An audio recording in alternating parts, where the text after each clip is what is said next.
Génération Justice, le podcast. Défendre est une passion. Il y a des gens qui aiment peindre, d'autres qui aiment écrire, d'autres qui aiment défendre. Je pense qu'un avocat qui n'aime pas défendre ferait mieux de faire autre chose. La justice est un art, ce que j'appelle l'art judiciaire. Bonjour et bienvenue dans Génération Justice, le podcast qui fait le lien entre le droit et la psychologie. À travers une série d'entretiens d'avocats éthiques, nous avons voulu finalement donner la parole à ceux qui, dans notre société en constant mouvement, dans notre société qui a soif de justice face à de nombreuses défaillances tant légales que dans le système carcéral ou judiciaire, à ceux qui sont les garants des droits, de la loi et qui, sur le terrain, sont finalement les piliers de la démocratie. À travers des mots inspirants, à travers des mots de droit, à travers des mots de la loi, finalement, ce vers quoi on arrive, c'est à l'être humain. Bonjour Zérine Bataré, nous sommes très heureuses de te rencontrer aujourd'hui dans ce podcast qui fait le lien entre la psychologie et le droit. Nous, on te suit notamment sur Twitter où on a vu que tu étais très engagée, tant sur un plan humain que dans la question du droit, que dans des questions politiques. Et donc, on avait vraiment envie de te rencontrer et de faire cet entretien. On a vu que tu étais avocate depuis plus de 12 ans. Est-ce que ton métier, c'est une vocation ? Oui, mon métier, c'est une vocation. C'est ce que je veux faire déjà depuis que je suis ado. En fait, j'avais deux orientations. J'ai bossé un peu à l'ONU, donc c'était soit les organisations internationales, soit avocat. Et du coup, ça a été avocat. Et c'est toujours ce que j'ai voulu faire. Et adolescente, il y a quelque chose qui t'a mis sur ce chemin pour que tu aies en toi ce chemin-là ?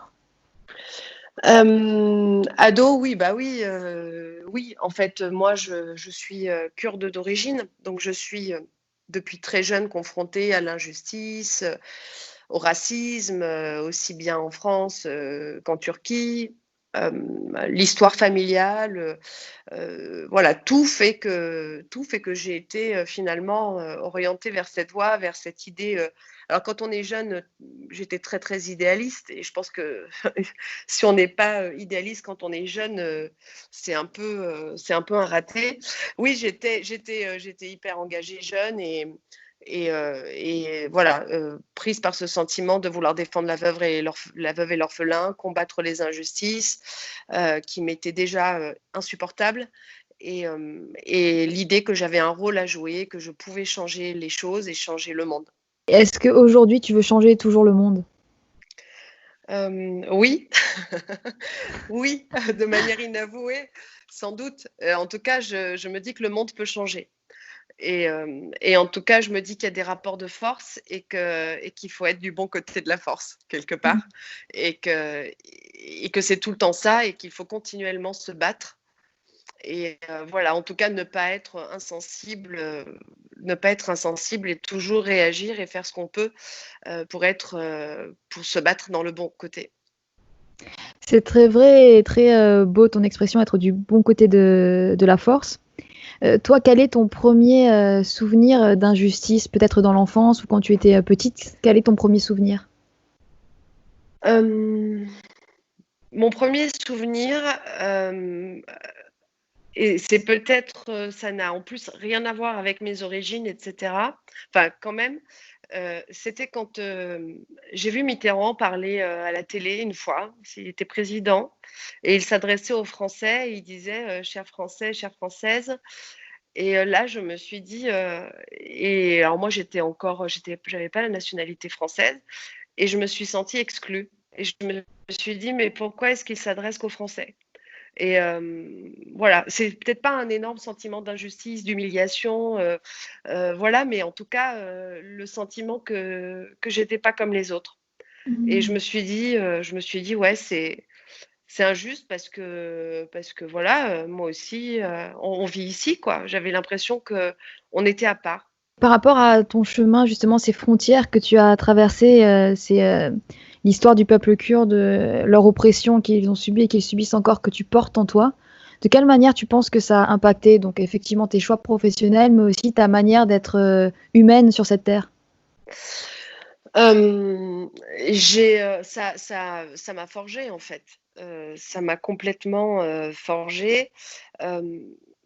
voilà, le fait de devenir d'un peuple dont la langue est interdite, dont la musique est interdite, dont l'alphabet est interdit, le fait d'être confronté tous les jours à des amis turcs qu'on côtoie, où on peut parler de tout, mais dès qu'on dit qu'on est kurde, et même dans la plus tendre enfance, qu'on vous dit mais ça n'existe pas les Kurdes, tu es turc.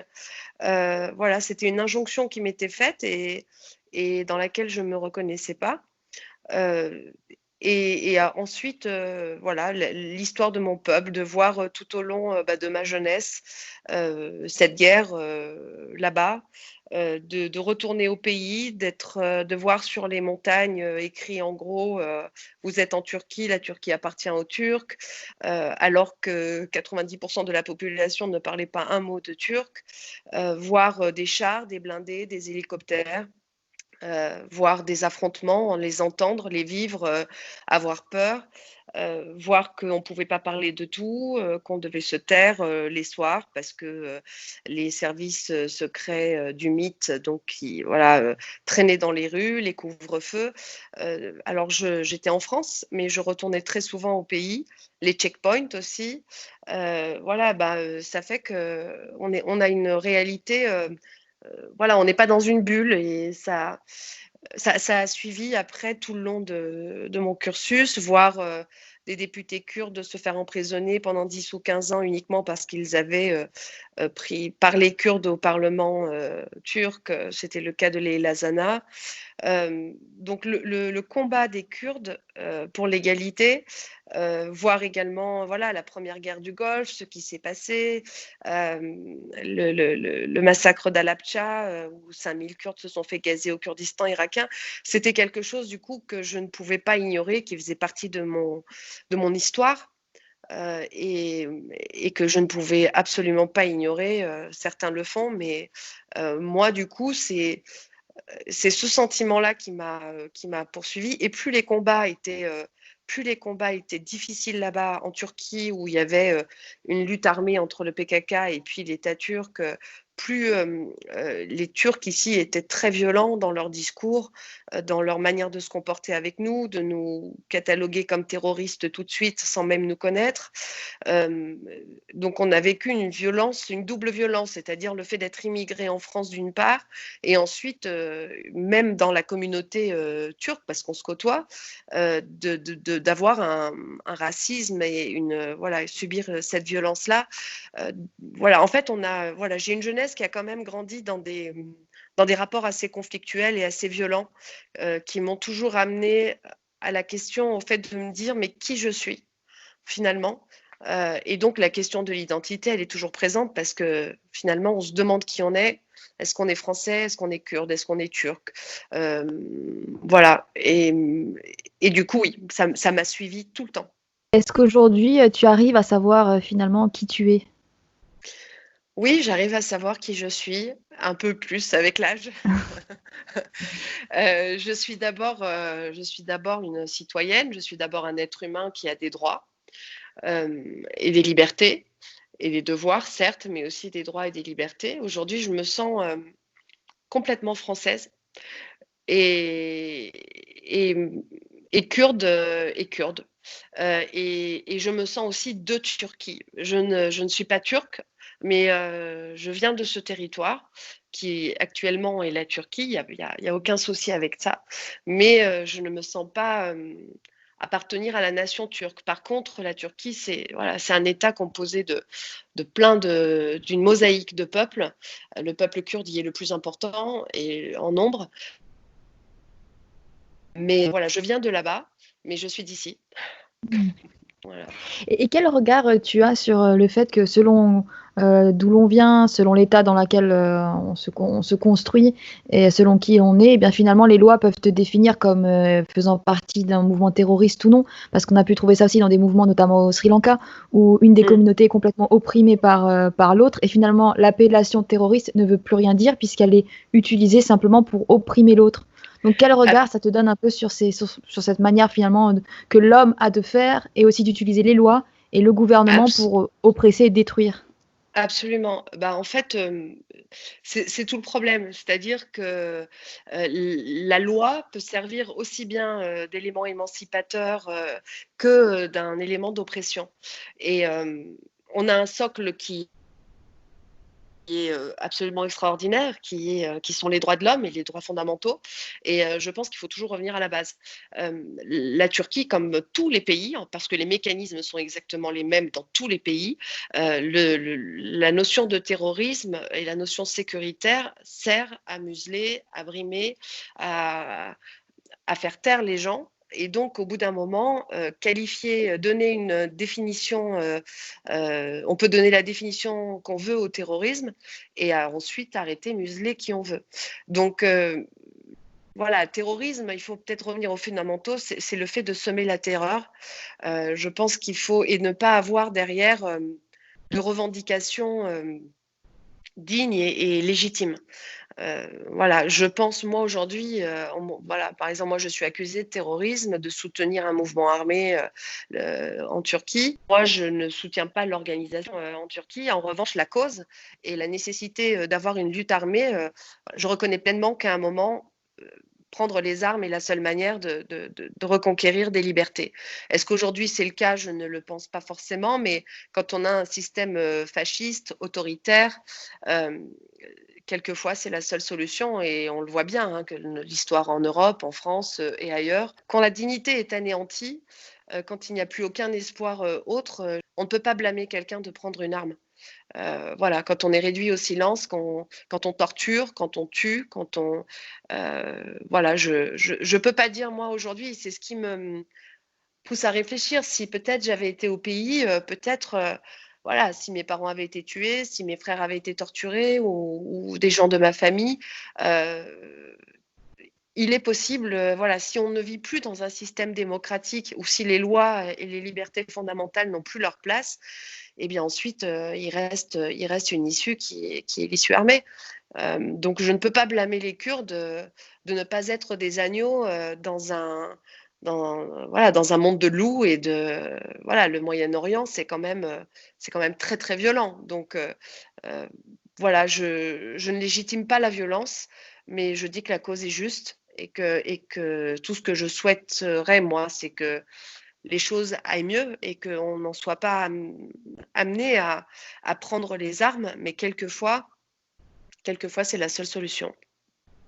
Tu parles de causes qui m'en vient à te poser la question. Toi, quelles sont tes grandes causes dans ton métier? Qu'est-ce que tu aimes plaider? Qui tu aimes défendre? Sur quoi tu as appuyé ton métier? Alors moi aujourd'hui, je fais de la défense salariale uniquement. Je défends les salariés. Moi j'ai une spécialisation, j'ai un master en droit de l'homme parce que je voulais travailler dans les organisations internationales. J'ai pas pris le droit des étrangers parce que je savais que j'allais être débordée et submergée parce que voilà, kurde et du coup droit des étrangers, les demandes d'asile, etc. J'ai voulu me protéger un petit peu de tout ça. Et puis, j'ai choisi le droit du travail parce que je suis aussi fille d'ouvrier, fille de syndicaliste. Mon père était délégué syndical à la CGT pendant longtemps.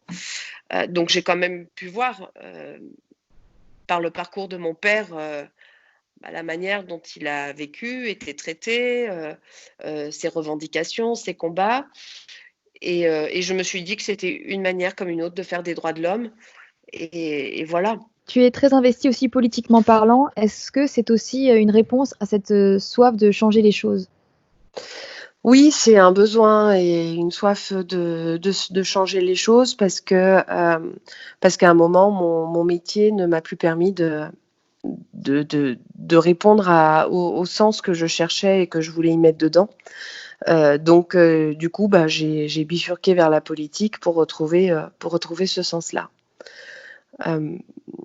Donc voilà, tout en gardant et en tenant à garder mon activité professionnelle parce que ça me donne une grande liberté justement politique.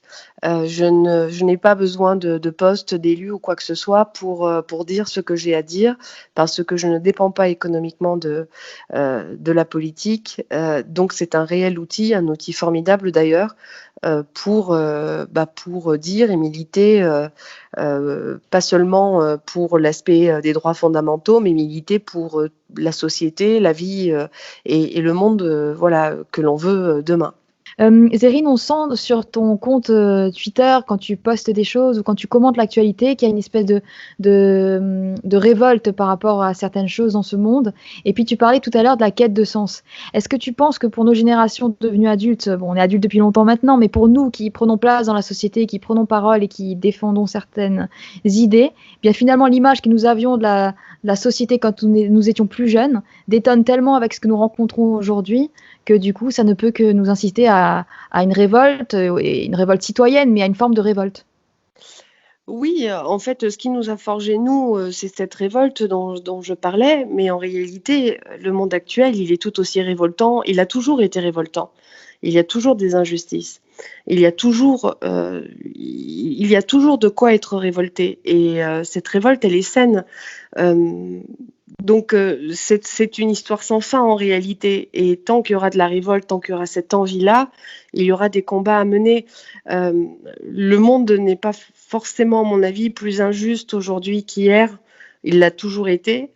Et ce qui change beaucoup dans l'histoire, il me semble, c'est des périodes de renonciation et suivies ensuite de grandes périodes de révolte parce que la coupe est pleine. Mais ce sont toutes ces révoltes-là quotidiennes qui font qu'à un moment, il se passe quelque chose qui fait que quelque chose change et que la société change. On se demande, et même moi, je me demande pourquoi il y a un silence autour de tellement d'injustices, autour de tellement d'horreurs. Et pourquoi, à un moment, à un instant T, le monde bouge, et alors que les horreurs étaient plus évidentes avant, ça n'a pas bougé. Quelquefois, il suffit d'une étincelle quelque part sur la planète. Black Lives Matter, George Floyd aux États-Unis, alors que ça fait des années, qu'en France, on vit des choses absolument horribles. Le mouvement MeToo, il y a toujours un événement, quelque chose qui fait qu'à un moment ça change la donne et que tout le combat qu'on a mené prend son sens.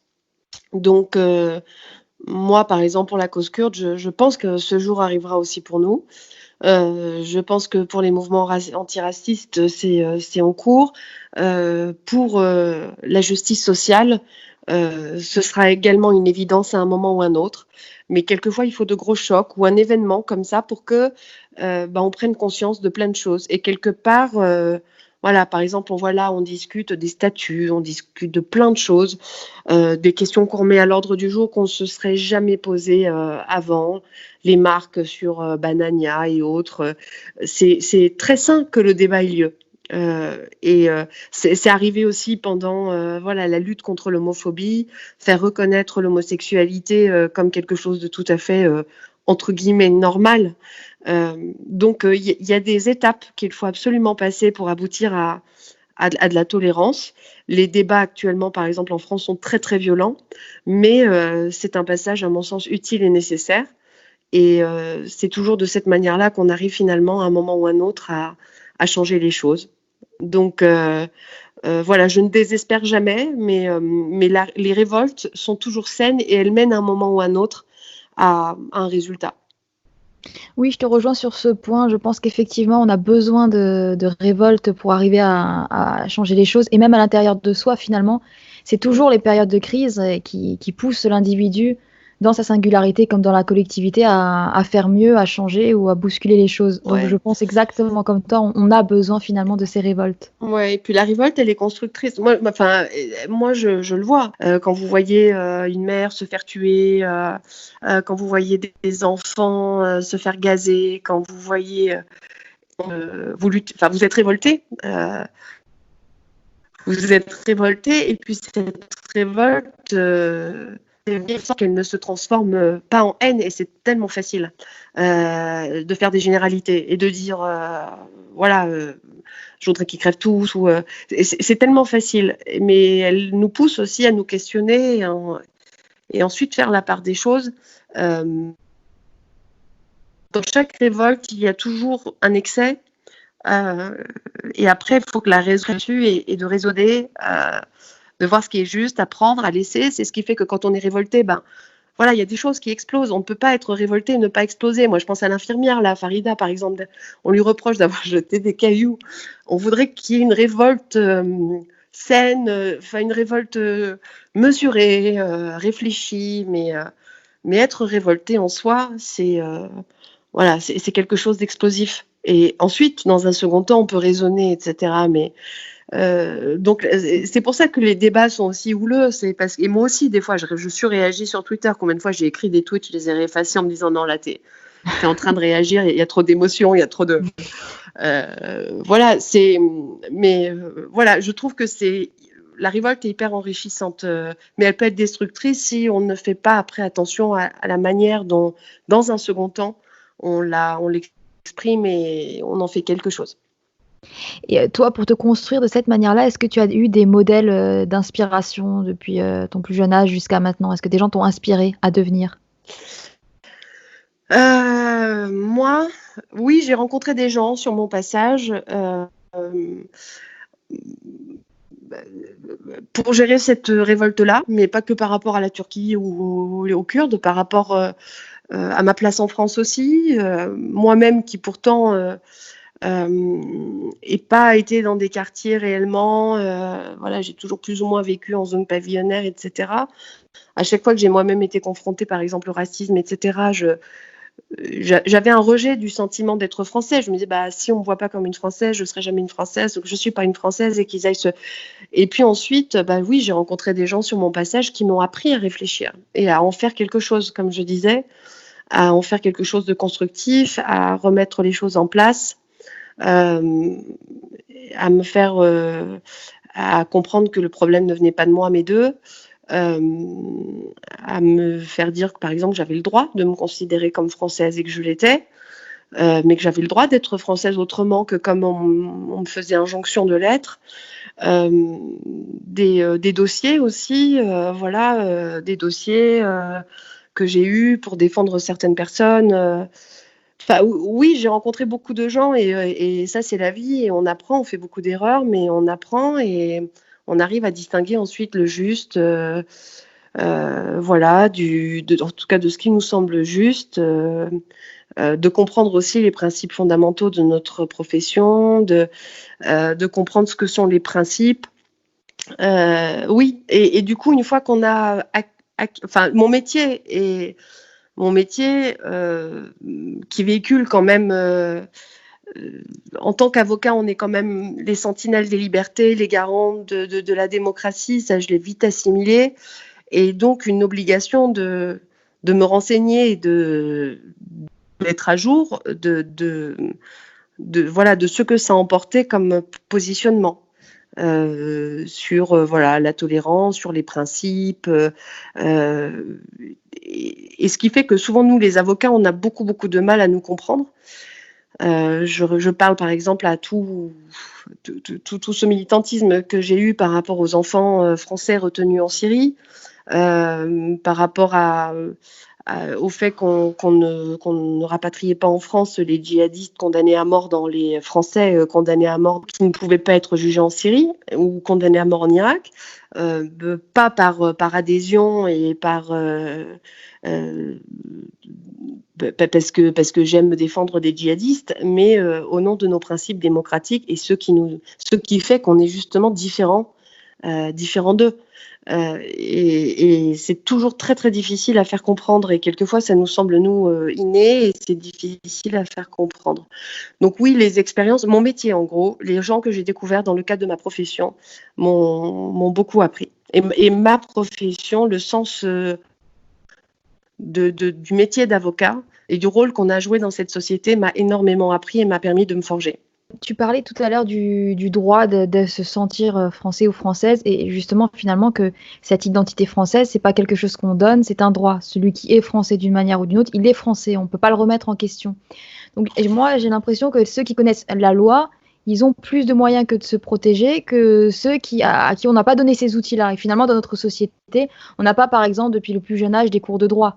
Donc on est une société où on peut connaître mal finalement de quelle manière la loi française nous donne des droits et des devoirs et implique justement des débordements qui ne devraient pas avoir lieu. notamment les débordements de racisme ou tout ce qui, j'ai vu que tu luttais aussi par rapport à la génération identitaire et à l'espèce de milice privée qu'ils ont voulu mettre en place à Lyon. Ouais. Donc ça, c'est des choses entre guillemets hors la loi. Mais comme il y a un flou dans ce qui est légal ou ce qui ne l'est pas, et bien finalement, on se retrouve parfois dans une société où on ne sait pas à quel point la loi pourrait protéger et où il ne se passe rien. En fait, on a des mécanismes très protecteurs au niveau de la loi, effectivement. Sauf qu'entre la loi et la réalité, si la loi était appliquée, il n'y aurait pas de problème. On voit bien sur les violences et justement, comme on parlait des terroristes tout à l'heure, le fait de se dire, par exemple, aujourd'hui sur les violences policières, et comme avait dit Laetitia Avia, a dit il n'y a pas de condamnation, donc il n'y a pas de violence policière. Donc à un moment, la loi devient l'alibi derrière lequel on se cache, alors qu'on sait très bien que le système est défaillant. La loi a des imperfections, bien entendu. Moi, dans mon métier en droit du travail, la loi est faite de telle sorte que les gens harcelés moralement ou discriminés, eh bien, on leur facilite l'établissement de la preuve du harcèlement ou de la discrimination en ceux qui n'ont aucune preuve à apporter, entre guillemets, mais doivent apporter des éléments de fait qui laissent présumer l'existence ou supposer l'existence d'un harcèlement ou d'une discrimination. Et c'est à l'employeur d'apporter la réelle preuve de l'inverse. En dépit de cette règle-là, aujourd'hui, 90% des dossiers de discrimination et de harcèlement sont perdus devant les conseils de prud'homme parce qu'on n'applique pas cette loi-là. Donc, en fait, il y a un combat, il y a les textes, et puis ensuite, il y a tout le combat pour faire en sorte qu'elles deviennent effectives et que le système qu'il y a autour des lois permette de rendre ces lois effectives. Donc oui, aujourd'hui, on a par exemple violence policière, le principe de la justice, mais quand on regarde le fonctionnement de l'IGPN, quand on regarde les décisions de non-lieu qui sont rendues, etc., on se rend bien compte qu'il y a un problème. Et la loi, à un moment, sert d'alibi. Et c'est ce sentiment-là qui fait que, à mon avis, les jeunes, à un moment, si on n'a plus confiance en la loi, si on n'a plus confiance en nos instances, et donc ce sont les lois de la République, on n'a plus confiance en la République, eh bien, à un moment, le pacte républicain, on n'y croit plus. Donc, les lois, oui, elles protègent. Ce n'est pas qu'une question de connaissance, parce que les lois, on peut les connaître, bien sûr, on peut éduquer les enfants, mais c'est de les rendre effectives. Et dans la pratique quotidienne, de faire en sorte, et dans nos instances, nos institutions, notre système, de faire en sorte qu'il y ait une réelle justice avec un grand J. Oui, je te rejoins tout à fait sur ce point, et notamment par rapport à cette loi qui s'instrumentalise et qui est différente selon qui l'on est, ce que l'on représente dans la société et ce à quoi on appartient. Effectivement, ces générations auxquelles nous appartenons aussi, que la génération Adama, toutes ces générations façonnées dans l'injustice, eh bien oui, ça donne peut-être un rapport au monde et à la société qui n'est pas fait dans la confiance. Et peu de personnes aujourd'hui peuvent dire j'ai confiance en la justice. D'ailleurs, même des avocats pénalistes qui prennent parole dans les médias vont le dire qu'ils n'ont pas confiance. Moi-même, en tant que psychologue dans plusieurs pays, je n'ai pas confiance de la même manière en la justice que je pouvais avoir confiance avant d'avoir commencé mon activité professionnelle et mes activités de militantisme. Donc, il y a une problématique pour moi dans la manière dont on utilise la justice qui m'en vient de poser cette question, la question de la magistrature. Aujourd'hui, on sent qu'il y a une cisure, il y a une espèce de gap entre la magistrature et les avocats, et puis peut-être même la magistrature et les citoyens qu'ils sont censés juger. On a dialogué avec beaucoup d'avocats dans le cadre de ces podcasts, notamment autour de ces questions de magistrats. Donc toi, quel est ton avis sur les liens entre la magistrature et les avocats, la société, et sur la manière de juger ?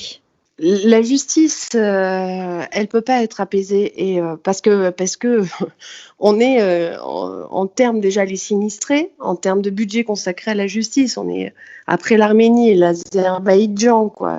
Je veux dire, on est quand même une des plus grandes puissances mondiales. On fait partie des grosses puissances mondiales et donc on a des magistrats. Je pense aussi qui ont du mal à retrouver forcément du sens tous les jours quand on croule sous les dossiers, qu'on est en retard, que rien ne marche, que rien ne fonctionne, qu'on n'a pas les moyens, etc. Et puis, donc c'est très compliqué. Et donc, on est tendu, tout le monde est tendu dans le milieu de la justice. Tout le monde est tendu, donc du coup, on se renvoie la balle, c'est de votre faute, c'est de notre faute, c'est de la vôtre, non, c'est les avocats. Et du coup, ça crée un climat un petit peu de défiance. Et ce désamour entre les magistrats et les avocats, il a plus ou moins été toujours là. Mais c'est pas une généralité. Enfin, il y a quand même beaucoup de passerelles, il y a beaucoup de ponts. Mais ce qui est quand même compliqué, c'est que quelquefois les magistrats ne voient pas en nous, comme je disais tout à l'heure, la fonction importante que l'on a, la mission que l'on a. Encore une fois, c'est pas une généralité. Après, on n'a pas la même fonction, hein. Les magistrats, ils sont là pour juger. Nous, on est là pour défendre et représenter. On fait ensemble un immense travail, je veux dire, pour la société. Tous les changements qu'on peut regarder, enfin là, dernièrement, les saisines, les QPC qui sont posées sur les droits de manifester, etc. C'est posé par des organisations d'avocats, la LDH, etc. Et fort heureusement, on a derrière des juges qui font appliquer cela et qui décident selon les lois. Mais nous, on est beaucoup plus partisans, on est beaucoup plus militants, on est beaucoup plus, pour certains en tout cas, on a un rôle, quoi. Et la justice, chacun a son rôle. Mais nous, on déplore quelquefois le fait que les magistrats ne voient pas, il n'y a pas cette reconnaissance des avocats. Il y a l'image qu'on peut véhiculer, nous, avocats aussi. Voilà, en interne, en tout cas, moi, je parle de mon propre sentiment parce que, voilà, des fois, on se fait parler, enfin, voilà, on nous parle d'une certaine manière où on se dit, mais je porte quand même une robe, je suis auxiliaire de justice. Voilà, mais je pense réellement que, en tout cas, dans le cas des avocats, résulte beaucoup plus d'un système judiciaire qui est complètement saturé, où plus personne ne peut correctement organiser et faire remplir ses missions. Nous, avocats, on le voit, par exemple, pendant la grève des avocats, là, qui a eu lieu du mois de décembre quasiment au mois de février-mars, quand on a commencé à faire des défenses massives, et qu'on a commencé à soulever finalement pour défendre les justiciables tout ce qu'on avait renoncé finalement à plaider avant. Parce qu'on sait, par exemple, on va plaider que le délai pour voir le magistrat n'a pas été respecté, pour être présenté au magistrat n'a pas été respecté. On a plaidé certaines choses que l'on ne plaidait plus parce qu'on sait très bien que c'est pas de la faute des magistrats. On sait très bien que si les gens ne peuvent pas être présentés, c'est parce que le système fait qu'on peut pas les présenter à temps, que c'est impossible à faire techniquement. Mais on ne le faisait plus. Donc nous, on faisait du bricolage entre guillemets, on s'accommodait de certaines choses qu'on avait renoncé à plaider parce que le système était défaillant. Et quand on a commencé à les plaider, bah oui, on s'est pris les foudres des magistrats en disant mais vous savez très bien que c'est pas de notre fait, qu'on peut pas, vous jouez la montre, vous invoquez des choses alors que vous savez pertinemment que ça ne relève pas de nous magistrats, voilà. Bref, et du coup, il y a des crispations, mais nous, avocats, à un moment, l'idée, ça a été de dire, on va arrêter de faire du bricolage avec le système et de renoncer, nous, à faire notre métier. Et puis, vous, magistrats, si vous avez des choses à dire à votre ministère, il faut le faire. Au ministère de la Justice, il faut faire remonter. Oui, du coup, on a vu des choses horribles. On a vu des procureurs s'en prendre à des avocats, même physiquement. On a vu il y a un système qui pousse les uns les autres à se jeter la balle, à se reprocher des choses. Et je pense que faut pas tomber là-dedans. Et il faudrait qu'on parle à l'unisson et qu'on revendique voilà, plus de moyens, parce qu'au final, c'est les droits des justiciables et il y a une répercussion inévitable sur les droits.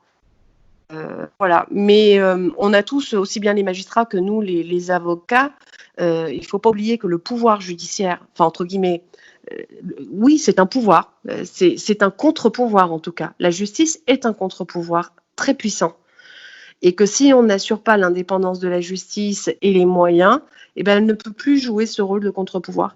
Et peut-être que c'est aussi une volonté du politique que d'affaiblir ce contre-pouvoir-là. On voit bien, hein, tant qu'on peut faire taire les journalistes, c'est bien. Tant qu'on peut faire taire les avocats, c'est bien. Tant qu'on peut faire taire les magistrats, c'est bien. Ou leur demander des remontées d'informations, ou leur donner des directives dans tel sens ou tel sens, c'est bien aussi. Donc, pour moi, il y aura toujours une lutte entre le pouvoir exécutif et le pouvoir judiciaire. Et le pouvoir judiciaire, malheureusement, dépend économiquement de ce qu'on lui donne. Et voilà, l'économie, ça reste quand même, les finances, ça reste un bon moyen d'affaiblir le pouvoir judiciaire, à mon sens. Et les personnes qui diraient par exemple qu'elles n'ont plus confiance en la justice, toi tu leur dirais qu'elles peuvent avoir confiance en quoi? Moi, je pense qu'il faut qu'elles aient confiance en la justice. Le fait, et justement, il faut qu'elles aient confiance en la justice, parce que derrière, il faut qu'elles aient confiance en leur avocat. Parce que, non, mais il faut qu'elles aient confiance en la justice, parce que ce n'est qu'en militant et en se battant pour la justice et la vérité qu'on y arrivera. Voilà, et ce n'est que de cette manière-là qu'on arrivera à remplir le pacte républicain et démocratique.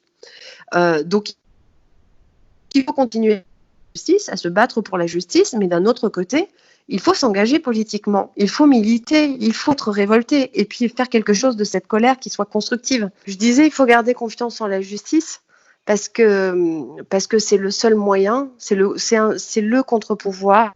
Je disais que nos politiques ils font les lois, la justice les applique, mais elle les applique à l'aune de nos libertés fondamentales, de nos droits, elle les interprète, elle décide de les appliquer d'une certaine manière et pas d'une autre. Donc ce sont les deux contre-pouvoirs finalement les plus puissants. On a l'exécutif et le Parlement et la justice qui sont les contre-pouvoirs. Et moi, tu me posais la question de ceux que j'avais appris quand on parlait d'être français, etc. Et voilà, moi j'ai appris qu'il fallait jamais renoncer parce que les choses n'étaient pas parfaites. Je ne renonce pas à la justice parce que la justice est imparfaite ou parce qu'on la rend imparfaite. Je me bats pour elle. Je ne renonce pas à dire que je suis française parce que tous les jours on me renvoie au fait que je ne le serai jamais assez. Je dis encore plus fort que je le suis et de cette manière-là. Mais je ne renonce pas à cela. Donc il ne faut pas renoncer à la justice, il ne faut pas désespérer, mais il faut utiliser tous les outils qu'on a, donc les outils, le vote, l'expression, la révolte, le militantisme, tous les moyens pour faire en sorte de changer les choses et de faire de nos principes démocratiques, faire en sorte qu'ils soient effectifs. Je sais que ça peut être fatigant, je sais que des fois c'est désespérant, mais si on n'essaye pas, voilà, on pourra s'en prendre qu'à nous-mêmes. Donc il faut essayer. Il faut essayer et on voit bien un jour, comme je le disais, il y a toujours un événement qui fait que ça paye. Et un jour, tout ça, ça paiera. Alors, voilà. Donc ça, on le sait. Enfin, voilà, voilà, la justice, on voit par rapport au monde d'après. On a parlé de justice sociale, les gilets jaunes. La France n'a jamais connu autant de mouvements sociaux. Enfin, si, elle a déjà connu dans son histoire, mais très récemment, voilà. Et donc, en tout cas, il y a toujours la justice et l'espoir de garder cette idée de justice sociale. Voilà, toutes sortes dans le mot justice, il y a juste, et il faut se battre pour la justice, il ne faut jamais désespérer et ne jamais y renoncer. Et donc ce que tu dis, ne jamais renoncer, se battre et être dans l'espoir, en fait, c'est un peu on pourrait dire le sens de la vie, que ce soit pour soi ou dans le monde, c'est un peu une posture. Mais oui, bien sûr, c'est le sens de la vie. Et, c'est le sens de la vie. Et comme je disais tout à l'heure, la vie, c'est un rapport de force. Ce sont des rapports de force permanents. C'est des fois plus facile de faire l'autruche et de regarder à côté. Et c'est pour ça que je suis énervée. Enfin, je suis révoltée aussi contre l'abstentionnisme parce que dire c'est tout pourri, de toute façon ils sont tous pareils, c'est un peu la facilité. Enfin, on a la chance de pouvoir faire de cette révolte quelque chose. Après, des fois, il faut peut-être mieux. Et il faut réfléchir, parce que je pense forcément au vote extrême quand je dis ça, mais c'est que Euh, Comme je le disais tout à l'heure, quand on a une révolte qu'on garde et qu'on ne sait pas quoi en faire, elle peut devenir dangereuse. Et c'est ce qui se passe pour ceux qui votent extrême. Mais la révolte, à la base, c'est quelque chose de sain. Mais voilà, aujourd'hui, on la laisse mourir. Et si il n'y a pas de force en face, telle que les militants comme moi, pour dire votre révolte, venez l'engager ici, il faut militer, il faut en faire quelque chose de constructif de cette manière-là, et pas céder à la révolte facile avec aucun projet où le seul projet c'est de rejeter les autres. Ça, c'est vrai que c'est la facilité. C'est vrai que nous, c'est beaucoup plus compliqué parce que on prévoit un monde, voilà. Alors, on nous dit c'est les bien-pensants, c'est les moralistes, la gauche elle a toujours été comme ça, etc. Il n'empêche que les grandes avancées sociales, les grandes avancées de société aussi, et des droits, elles sont quand même arrivées avec des bien-pensants, avec des moralisateurs comme nous, entre guillemets, et avec des idéalistes. Et dans ton métier d'avocat, mais aussi dans toutes tes activités militantes et dans ton rapport à la politique, quel est ton plus beau souvenir et quel est ton plus grand trauma? Mon plus beau souvenir, le jour où j'ai prêté serment, parce que moi je suis arrivée d'un autre pays, je suis une immigrée, je suis fille d'immigrés, je suis l'aînée d'une famille, je suis née au pays, mais je suis la première de tous mes ancêtres à être née dans un hôpital, à être instruite, à faire des études supérieures. Et c'était voilà, c'était quand même la concrétisation, enfin un aboutissement de plein de choses, de tout l'effort de mes parents, tout ce qu'ils avaient fait, tout ce qu'ils avaient enduré, d'être venus d'un autre pays, d'être venus ici, voilà, quand je suis venue, je parlais pas un mot de français. Mon parcours a été plutôt long, pas chaotique, mais assez long parce que voilà, c'était compliqué. Et puis de voir la fierté de mes parents, de mon père qui m'a remerciée, alors que bon, c'était plutôt à moi de le remercier, mais voilà, de voir tous ces sentiments-là, voilà, c'était très très fort. C'était très fort c'était la consécration du parcours, du combat. Enfin, moi, ça a été compliqué. Voilà, quand on vient d'ailleurs, on ne baigne pas. On ne baigne pas dans la culture française dès le début. Moi, chez moi, il n'y avait pas de bouquins, il n'y avait pas de livres, il n'y avait pas les grands auteurs, il n'y avait même pas d'aide aux devoirs. Donc, voilà, il a fallu se forger presque tout seul, mais avec des boussoles formidables qu'ont été mes parents, des boussoles uniquement, voilà, avec de l'idée de ce qui était juste, pas juste, de l'idée qu'il fallait toujours se battre pour ses droits, se battre pour tout. Donc pour moi, le parcours scolaire, ça a été une bataille chaque année. Mais du coup, voilà, c'était un très beau jour, une grande fierté pour mes parents, et du coup, les rendre fiers m'a rendue très fière aussi. Voilà. Et ton plus grand trauma?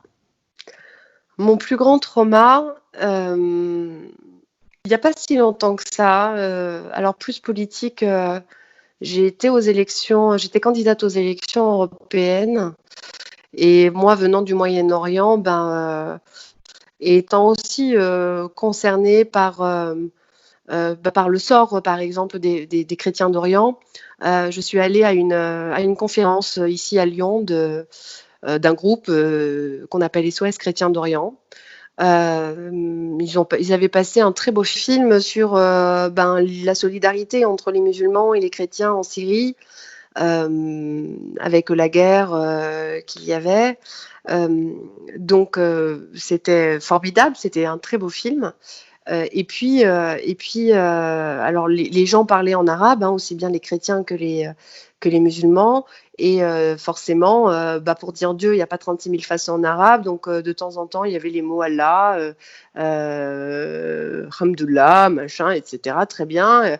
Sauf que du coup, on commençait à entendre certains gens pouffer un peu de rire ou faire des grimaces. Voilà. Et bon, il n'y a pas prêté attention. Est arrivé le moment du débat et là est arrivé quelqu'un qui a tenu des propos très violents. En parlant des Kurdes de Syrie comme des ennemis, qu'il ne fallait pas croire ce qu'il y avait dans les médias. Alors je me suis dit, mais qu'est-ce qu'ils racontent? Que les Kurdes d'Irak, eux, étaient des bons Kurdes à la rigueur, mais que les Kurdes de Syrie, non. Je l'ai entendu préciser que les chrétiens d'Orient étaient armés par le Hezbollah et que le Hezbollah était un allié. Je l'ai entendu dire que, et c'est là où ça a été le plus violent, où je l'ai entendu dire qu'en France, dès qu'on attaquait une petite mosquée ou une petite synagogue, tout le monde se mettait à chouiner en faisant les mimiques qui allaient avec et en disant quand c'est une synagogue, tout le monde chouine, les juifs, etc. Puis ils faisaient la même chose pour les musulmans. J'avais la gorge et puis des choses horribles dont je n'arrive même pas à me souvenir tellement, et puis des applaudissements de toutes parts.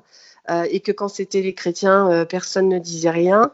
Et en fait, c'était que de la haine pendant 1 heure. J'étais avec mon époux, il est sorti un moment parce que c'était insupportable. Et puis moi, voilà. Et puis moi, je suis restée la gorge nouée. Je suis sortie, là c'était full en délire, tout le monde applaudissait, standing ovation. Le Hezbollah était des libérateurs et voilà, et les musulmans et les juifs étaient des ennemis et puis il y avait là-dedans les chrétiens d'Orient qu'il fallait absolument aider contre les musulmans, les juifs et enfin bref, c'était horrible et je suis sortie en pleurant, absolument scandalisée et puis c'était violent et puis ça m'a fait très très mal. Parce que je venais avec un bon sentiment justement et puis voilà, donc c'est vraiment, alors j'ai sans doute eu des choses beaucoup plus violentes, mais ça m'est resté et c'était violent, c'était traumatisant parce que c'était la première fois où je n'ai rien dit en fait, c'était la seule fois où je n'ai pas pris la parole et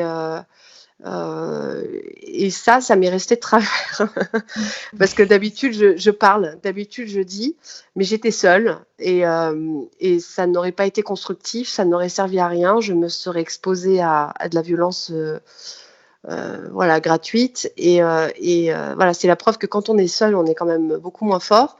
Mais voilà, je sais pas si je regrette. Je regrette sans doute de ne pas avoir fait une tribune derrière, de ne pas avoir écrit à l'université, de ne pas avoir pour savoir pourquoi elle cautionnait ce genre de discours.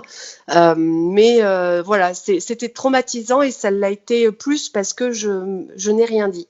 Pour une fois, je n'ai rien dit. On peut conclure sur le fait que finalement, prendre parole, se battre pour ses droits, mais aussi pour les droits de ceux qui sont à côté de nous, en fait, être toujours dans le fait de prendre la parole et faire des choses dans la société qui construisent et qui défendent, ben finalement, c'est réparer le monde, mais c'est aussi se réparer soi-même si on a besoin, ou c'est tout simplement se construire de façon positive. Mais là, tu le fais quand même parce que tu parles de ce trauma, donc quelque part, tu es en train de transformer cet événement, parce que je pense que ce type de trauma où on est on est avec des personnes qui pensent à l'opposé et entre guillemets qui pensent mal, qui pensent dans la haine et qui sont dans de la destruction, on est beaucoup à l'avoir vécu, donc c'est intéressant de voir que toi, tu as pu passer par là, que finalement aujourd'hui, tu te dis que ce qui aurait été bien, c'est de parler et finalement, tu parles. Oui. Et d'une manière ou d'une autre, j'aurais dû en parler derrière. Je ne l'ai pas fait peut-être, et j'en parle aujourd'hui. Donc je répare la plaie. Mais oui, voilà. Donc tu as tout à fait raison. Il faut parler. Et je pense que ce qui est destructeur, c'est le silence. Toujours. C'est le silence. Voilà. Il faut agir à un moment, d'une manière ou d'une autre, parce que ça reste. Les écrits restent, la dénonciation reste. Même si on n'est pas entendu tout de suite, on peut être entendu à un autre moment quand un sujet revient. On peut toujours dire un tel s'était exprimé à l'époque et avait expliqué ceci ou cela. Je pense qu'il faut laisser une trace et dénoncer tout le temps. Tu vois, c'est ce qu'on essaye de faire. Moi, c'est ce que j'essaye de faire tout le temps. Des fois, c'est difficile parce que quand on est face à des fachos, on se prend toute la fachosphère en pleine figure. Mais Donc des fois, il faut aussi avoir du courage parce que quand on se fait menacer, des vraies menaces sur soi, sur ses enfants, les obstacles sont nombreux, même quand on a l'intention de faire bien et de parler. Les obstacles la volonté de bâillonner et de museler, elle est très très forte aussi. Et c'est pour ça qu'il faut être nombreux à parler en même temps. Effectivement, la question du silence, c'est de ne jamais être silencieux. Je pense que c'est un maître mot et c'est aussi ce que nous essayons de faire avec ces podcasts. Vraiment de donner la parole à des personnes qui se battent, qu'on voit se battre et qui donnent, finalement, qui sont encourageants pour les autres à faire de même, à prendre parole et à créer quelque chose dans la société et à être soi-même un contre-pouvoir. Cyril, nous arrivons aux 3 dernières questions de notre podcast. Qu'est-ce que ton métier t'a appris sur les hommes ? Alors, ce que mon métier m'a appris sur les hommes, c'est que les hommes peuvent parfois être décourageants, qu'il n'y a pas forcément le retour de l'investissement de ce qu'on peut faire, qu'il peut même des fois y avoir de l'ingratitude, mais qu'au final, on est toujours récompensé des combats qu'on mène à un moment ou un autre. Donc, c'est vraiment le propre du métier de l'avocat, c'est, je pense, c'est qu'on a des fois, on gagne, des fois on peut être vraiment déçu par la nature humaine et dans notre activité quotidienne, mais on a toujours de très belles victoires qui nous confortent dans l'humanité, dans l'humain, dans la confiance qu'on a dans l'être humain. Et qu'est-ce que ton métier t'a appris sur ton pays ? Mon métier m'a appris, oui, que j'avais raison, alors même que je ne faisais pas encore ce métier. De cette intuition, de cette révolte, qu'elle était saine et qu'elle était juste et qu'elle correspondait à des droits humains, tout simplement. Et qu'est-ce que ton métier t'a appris sur toi ?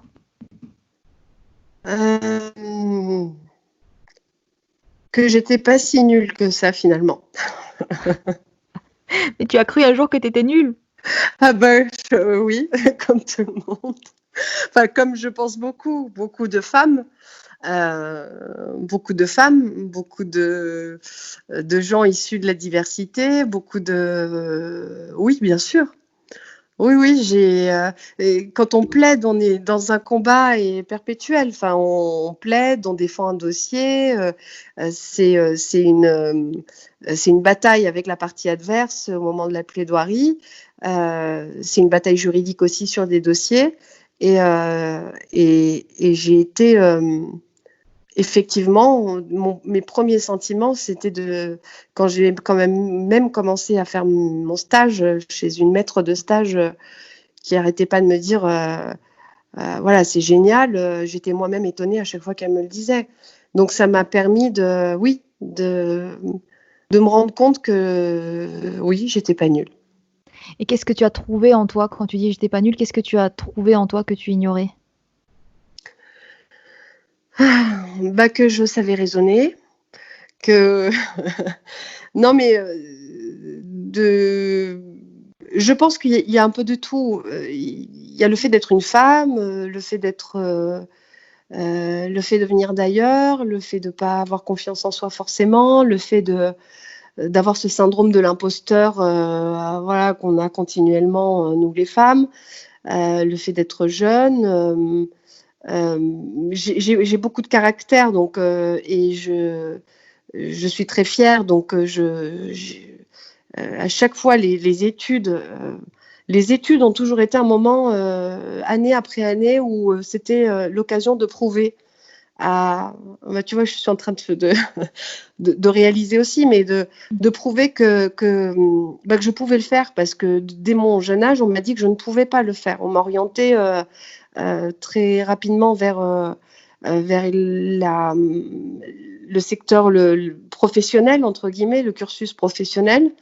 Et si j'avais pas eu un papa qui un jour avait dit à une prof en 3e, non, elle n'ira pas en BEP, elle va redoubler parce que je sais qu'elle a les capacités, j'aurais jamais fait ça.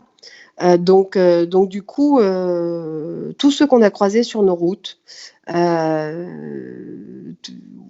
croisé plein de gens sur ma route qui m'ont fait ressentir que je n'étais pas assez, jamais assez, ni bien, ni assez intelligente, ou écervelée, ou voilà. Et donc, du coup, ça a toujours été un combat pour prouver et me prouver du coup que si, j'étais pas nulle, effectivement.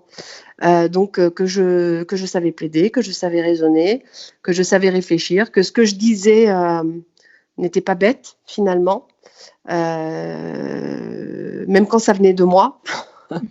et voilà, oui. Donc, mon métier m'a permis de me conforter et de faire l'expérience tous les jours de ça. Merci beaucoup Zérine pour cet entretien, pour tout ce que tu nous as dit de ton parcours et aussi de ta vie, ce que tu viens de nous dire concernant ton père et du coup l'impact qu'il a eu et qui a fait qu'aujourd'hui tu es là dans la société à aider, à transmettre. Donc effectivement, tu es tout sauf nul. Je pense que tu fais partie des figures justement féminines qui se battent, qui n'ont pas peur de le montrer et qui ne restent pas silencieuses, et que du coup tu vas sûrement inspirer, tu inspires sûrement d'autres personnes dans nos différentes sociétés ici ou là-bas à prendre elle-même parole. Donc un grand merci à toi. Merci à toi. On se retrouve dans d'autres projets. Avec plaisir, merci beaucoup.